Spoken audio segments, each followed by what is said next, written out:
আমাদের কিন্তু দুই ধরনের সাথেই যোগাযোগ রাখতে হচ্ছে, আরাকান আর্মির সাথে যোগাযোগ রাখতে হচ্ছে এবং মিয়ানমার সরকারের সাথেও কিন্তু আমাকে যোগাযোগ রাখতে হচ্ছে। আয়নাঘর বলতে কোনো কিছু থাকবে না, এখানে কোনো ভাতের হোটেলও থাকবে না। সিভিল ড্রেসে কাউরে অ্যারেস্টও করবে না, তাদের জ্যাকেট অবশ্যই পরিধান করতে হবে। এবার আমি যদি কোনো দুর্নীতি করি আপনারা প্রকাশ করে দেন। প্লাস আমাদের যে সহকর্মী তাদের সাথে আমাদের আইন শৃঙ্খলা ব্যাপারে আলোচনা হলো। আইন শৃঙ্খলা পরিস্থিতি যে দেশে যেই রকম আছে এটা থেকে আরও কীভাবে উন্নতি করা যায় এই ব্যাপারে আমাদের এখানে আলোচনা হয়েছে। তো আইন শৃঙ্খলা পরিস্থিতি আল্লাহ দিলে মোটামুটি স্যাটিসফ্যাক্টরি, বাট এটা আরও উন্নত করার অবকাশ রয়ে গেছে, এই ব্যাপারে আমাদের আলোচনা। এই ড্রাইভ দিচ্ছে এবং প্রচুর ছিনতাইকারী কিন্তু ধরা পড়ছে, প্রচুর ছিনতাইকারী কিন্তু ধরা পড়ছে। হ্যাঁ, ছিনতাইয়ের সংখ্যা বেড়ে গেছে, আমি অস্বীকার করব না, কিন্তু ধরা হচ্ছে প্রচুর। যদি ভুক্তভোগী আমাদের কাছে আসে তাদের আইনের আওতা অবশ্যই আনা হবে যারা এইটা করতেছে। আর আপনি ওইটা যেটা বললেন, আপনার কাছে যদি দুই একজন থাকে আপনি এখানে পাঠাই দেন, আমরা অবশ্যই অ্যাকশন নিব। যেহেতু এই যে ধরেন যে যারা এই যে লিবিয়া গিয়ে আটকে আছে, এরা কিন্তু আমাদের বড় সোর্স অফ ইনকাম।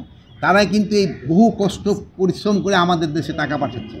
এরা যদি ধরেন এরা হয়তো লিবিয়া আটকে আছে, কিন্তু যেতে চাইছিল হয়তো অন্য দেশে বা কোথাও থেকে, এরা কিন্তু এই যে এরাই কিন্তু আমাদের বড় ধরনের রত্ন, এরাই কিন্তু আমাদের একটা বড় সম্পদ। এখন ক্ষেত্রে যতটা আমাদের পক্ষে করা সম্ভব আমরা অবশ্যই করব, বাট আমাদের কিছু ক্ষেত্রে স্পেসিফিক ইনফরমেশন দরকার।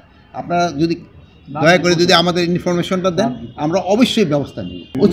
অতীত অনুমতি নেওয়ার কোনো দরকার পড়ে না। এই যে আইজি সাহেব আছে, এগুলিতে টেকনাফের যে অপহরণ যেটা হয়েছে, আবার কিন্তু সবাই উদ্ধার হয়ে গেছে। যে মিয়ানমার বর্ডার সম্বন্ধে তো আপনাদের সবাই এখানে অবগত আছেন।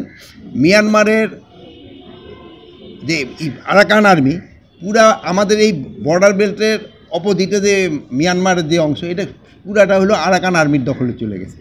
আর মিয়ানমার সরকার কিন্তু এখানে তাদের কোনো আইন শৃঙ্খলা বা কোনো কিছুই নাই। এখন আমাদের কিন্তু দুই ধরনের সাথেই যোগাযোগ রাখতে হচ্ছে, আরাকান আর্মির সাথে যোগাযোগ রাখতে হচ্ছে এবং মিয়ানমার সরকারের সাথেও কিন্তু আমাকে যোগাযোগ রাখতে হচ্ছে।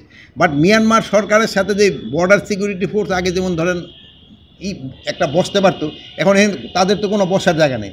আর প্লাস আরাকান আর্মি কিন্তু এখন অথরাইজ এইভাবে কিন্তু হয় নাই। কি বলে, আমরা তো মিয়ানমার সরকারকে বৈধ সরকার বলতেছি, আমরা তো আরাকান এই মানে এখানে তো এই একটা বড় ধরনের একটু সমস্যা আছে। বাট আমরা দুজনের সাথেই যোগাযোগ রাখছি যে আমাদের বর্ডার যেন শান্ত থাকে এবং আমাদের যেন কোনো রকমের কোনো অসুবিধা হয় না, এই ব্যাপারে আমরা পুরাটা সজাগ আছি। এবং বর্ডার কিন্তু পুরা আমাদের নিয়ন্ত্রণে আছে, আমাদের বর্ডার পুরা আমাদের নিয়ন্ত্রণে আছে। হ্যাঁ, ওই জায়গায় যেহেতু এক জায়গায় একটা হচ্ছে ওখানে, হ্যাঁ আমি যেদিন গেছিলাম সেদিনও কিন্তু প্রায় 18 জন অপহরণ হয়েছিল, কিন্তু সবাই কিন্তু এই র্যাব কিন্তু সবাই উদ্ধার করা হয়েছে। সক্রিয় চক্র কিছুটা সক্রিয় চক্র আছে এখানে, শুধু এই অপহরণকারী না, ওখানে মাদক চক্র কিন্তু খুব অ্যাক্টিভ। ওখানে মাদক কিন্তু মিয়ানমার থেকে কিন্তু মাদকও কিন্তু প্রচুর আসে, এরও কিন্তু খুব হয়তো বদি একা ধরা পড়ছে, বাট বদি বাহিনী ওখানে অনেক রয়ে গেছে। এখন আয়না ঘর বলতে কোনো কিছু নাই। এখন আমি খালি ডিবিরেও একটাই শুধু অনুরোধ করবো, যে পুকুরটা আছে পুকুরটা আয়নার মতো পরিষ্কার করে দিতে, পানিটা এই পুকুরটা হবে আয়নার মতো পরিষ্কার পানি। এখন আয়না ঘর বলতে কোনো কিছু থাকবে না, এখানে কোনো ভাতের হোটেলও থাকবে না। আর প্লাস এই ডিবিদের ক্ষেত্রে এইও বলা হয়েছে যে এরা সিভিল ড্রেসে কাউরে অ্যারেস্টও করবে না, তাদের জ্যাকেট অবশ্যই পরিধান করতে হবে, তাদের আইডি কার্ড শো করতে হবে। তা আপনার আইনের বাইরে তারা কোনো কাজ করে, আমি বলছি যে আইনের বাইরে যদি আমিও কোনো আদেশ করি তারা যেন করে না। আপনারা এবার দেখেন, এই যে আমাদের এবার এসআই নিয়োগের ক্ষেত্রে বা প্লাস এই যে পুলিশ নিয়োগের ক্ষেত্রে আপনারা বলতে পারবেন কিনা আমরা কারোর জন্য কোনো রিকোয়েস্ট করছি? যদি আমরা কোনো দুর্নীতি করি, আমি যদি কোনো দুর্নীতি করি আপনারা প্রকাশ করে দেন, বাট সত্যি ঘটনা প্রকাশ করেন যে স্যার আপনি ওই জায়গায় টাকা খাইছেন, বলে দেন, আমার তো কোনো আপত্তি নেই, বলে দেন যে স্যার আপনি এখানে এই অপকর্ম করছেন, বলে দেন আপনারা। এখন যেটা করি না ওইটা দেন না, বলেন মিথ্যা সংবাদ। যেমন আপনারা এই যে ইন্ডিয়ান মিডিয়ারে কিন্তু খুব ভালো কাউন্টার করছেন, আপনারা সত্যি সংবাদ প্রকাশ করার জন্য আপনারা সবাই ধন্যবাদ পাওয়ার উপযুক্ত, যে আপনারা সত্যি সংবাদটা প্রকাশ করছেন। এই জন্য কিন্তু এখন আরও কিন্তু ওরা খুব একটা প্রচার করতেছে না, এখন কিন্তু তাকে অনেকটা কমে গেছে। এরকমভাবে আপনারা সত্যি সংবাদ অবশ্যই প্রকাশ করবেন এবং আপনারা যদি সত্যি সংবাদ প্রকাশ করে দেন, ওই ক্ষেত্রে আমাদের কিন্তু অ্যাকশন নিতে সুবিধা হয়, যে এদের সত্যি ঘটনা আপনারা প্রকাশ করেন। যদি আমি দুর্নীতি করি আপনি প্রকাশ করে দেন।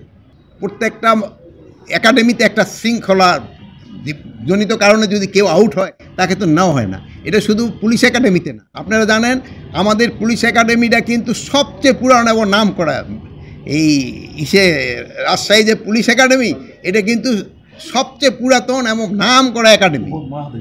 এই উপমহাদেশের ভিতরে সবচেয়ে নাম করা একাডেমি, এই উপমহাদেশের প্রথম এটা।